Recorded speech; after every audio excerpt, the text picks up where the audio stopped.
Fala, meus amigos, tudo bem? Hoje eu queria fazer um vídeo bem interessante. Eu queria falar do sonho virar pesadelo. E para isso eu queria compartilhar com vocês um pensamento que eu estava tendo um tempo atrás aí, né? E depois comecei a colocar o pé no chão, comecei a voltar para a realidade. E realmente estou expondo essa situação porque é válido para muitas outras, né? Para muitas outras situações ali, tanto para quem vai comprar um carro para usar no dia a dia, tanto para quem vai comprar um carro antigo, né? Então eu queria expor um pouquinho isso que eu fiquei pensando ali, o que estava acontecendo, né? E compartilhar com vocês, porque isso aí pode ajudar algumas pessoas também a tomarem a sua decisão. Não sei se alguém assistiu aqui, mas um tempo atrás eu postei que meu sonho de consumo era um Porsche, né? E eu sempre achei legal o carro pelo formato dele, por ele sempre se manter com aquele formato que é inconfundível ali, né? Então se você vê na rua o Porsche 1970 ali, você vai ver os mais novos, você vai saber que é o Porsche porque ele não muda aquele formato dele, né? Então eu acho incrível ali toda a trajetória que ele tem, né? E bem no início da pandemia, eu lembro que eu vi um anúncio de um Porsche, um 911, eu não vou lembrar o ano que era, mas eu lembro que ele estava no valor de 175 mil reais. Lembro muito bem que na época assim eu fiquei pensando, eu falei, putz, cara, se o Maverick tivesse pronto, né, cara, eu ia vender ele, ia vender o Cadete, venderia o Audi também, que eu tava com o Audi, levantaria todo o dinheiro ali, comprava o Porsche, depois eu via algum carro para mim andar no dia a dia. E principalmente por quê? Porque naquela época lá, bem no início da pandemia, que todo mundo começou a ficar isolado, teve um grupo de pessoas que fizeram uma live, que eu comentei até com vocês, que falava do mercado de carro, né? O que tinha de carro de tendência de alta, né? De subir preço. E eu lembro muito bem que na época eu perguntei do Porsche, né? Exatamente desse modelo, que é o 996, 911, 996, e falaram que ele tem uma tendência de alta, né? Era um carro que era muito especial na Porsche, daí falaram um pouquinho sobre ele. E o que aconteceu depois de um ano? O carro dobrou de preço. Então aquele sonho já começou a ficar mais distante, né? Então, porque tipo, veja só, um ano depois, né? Eu vi que não ia ter como fazer essa compra na hora, né? E um ano depois o carro tava tipo 340 mil reais, 350, 360 até beirando seus 400 mil reais, né? E hoje, por exemplo, se você entrar nos anúncios desse carro, eles pedem exatamente isso que está aqui do lado, né? Então dá pra ver que o carro aumentou pra caramba o preço desde o início da pandemia. Eu sei que muita gente vai olhar e vai falar, putz, mas imagine se dá um pau num carro desse. Sim, só que a gente teria uma tolerância ali, de trabalho ali, né, do carro, que talvez até compensaria, dependendo do problema, né? Eu sei que vai ficar caro, mas tipo, depende do serviço que tivesse que fazer, né? Você vê que o carro ao mesmo tempo ele valorizou muito, né? Ele dobrou de preço. Então, por exemplo, depende da manutenção, você tem uma tolerância ali para trabalhar dentro dessa faixa de preço. E é uma tolerância que, tipo assim, se desse um problema muito grande ali, eu não teria condição de arrumar. Mas como eu estava trocando os brinquedos, né, na verdade eu ia vender esses carros ali, pegar um carro para mim ter no dia a dia e ter ele na garagem como essa opção de passeio de final de semana, né? Então eu deixaria o carro aqui, arrumaria quando desse, né? Então teria, vamos falar assim, se desse uma coisa séria. Então eu iria fazer com calma ali para não ter que perder dinheiro, né? Porque se a gente começar a vender o carro assim, a gente acaba perdendo muito dinheiro.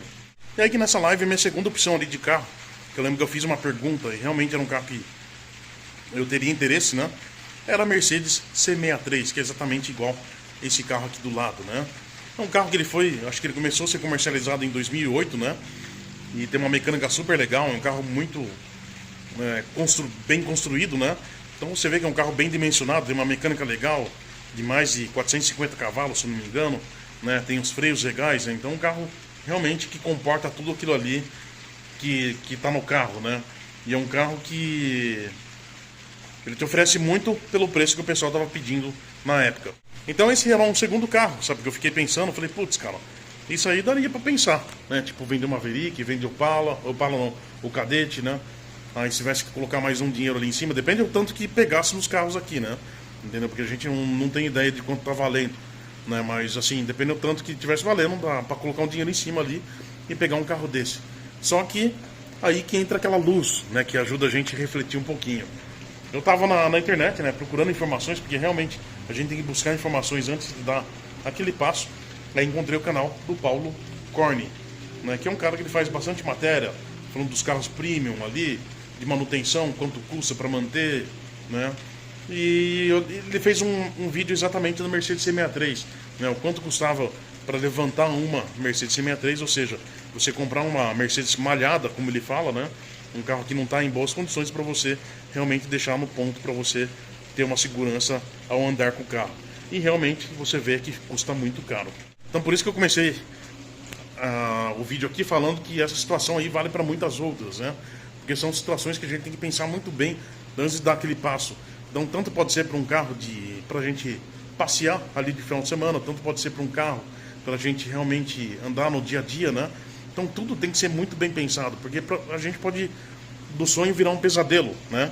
E às vezes tem como a gente escolher o caminho.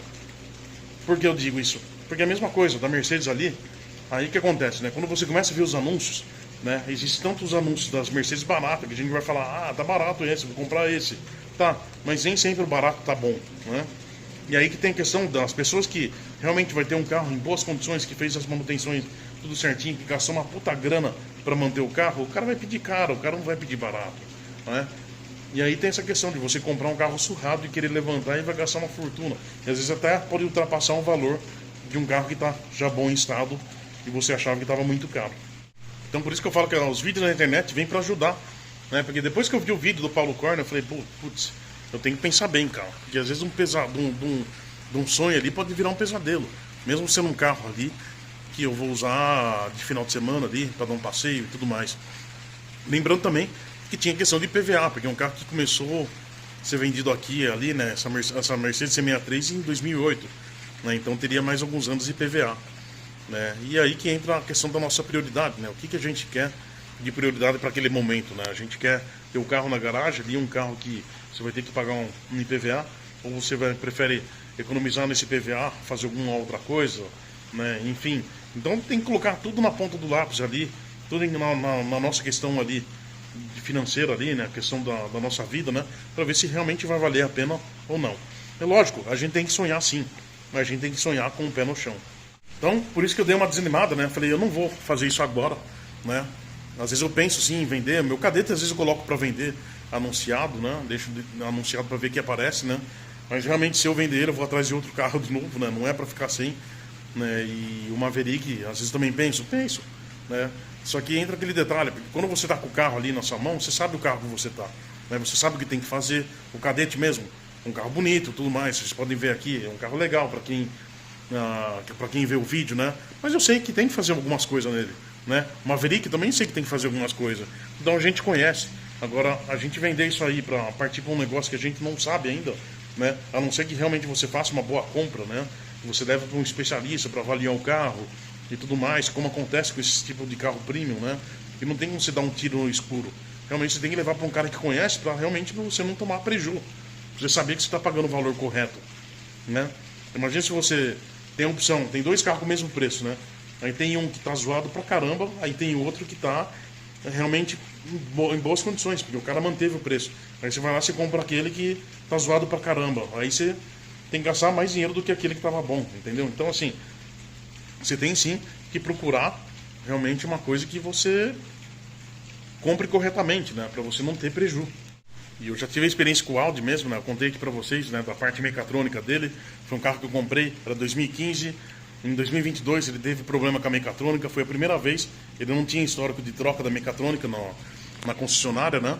Então, ou seja, eu mantive as manutenções lá realmente para ter esse suporte da concessionária referente à troca da mecatrônica. E foi o que realmente aconteceu. 7 anos depois, né, do carro ter saído zero, ele deu problema na mecatrônica e eu troquei de graça na concessionária, né? Agora, aí que eu falo para vocês que do sonho pode virar pesadelo. Imagina assim, se, por exemplo, eu estava indo para o trabalho nesse dia, ele deu problema na mecatrônica, e se eu tivesse que arrumar fora da concessionária, eu acho que em 2022 talvez eu teria que gastar pelo menos acho que uns 10 mil reais para mais, para arrumar essa mecatrônica, né? Fora da concessionária.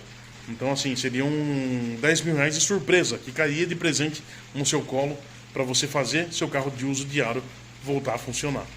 Então, por isso que eu quis compartilhar esse vídeo aqui, passar até umas visões assim pessoais ali do que estava passando ali comigo, né? Porque eu fiz um vídeo falando realmente que eu queria trocar os brinquedos, que vocês iam acompanhar, mas aí na hora que chegou naquilo que eu estava pensando, eu falei, opa, vamos voltar para a realidade, vamos voltar. É a mesma coisa que você puxar o balão do céu, né? Puxa o balão para a terra de novo. Foi exatamente isso que aconteceu. Então, tudo tem um momento certo, né? A gente tem que sonhar, mas tem que sonhar com o pé no chão. Tá certo? Um grande abraço e tudo de bom para vocês.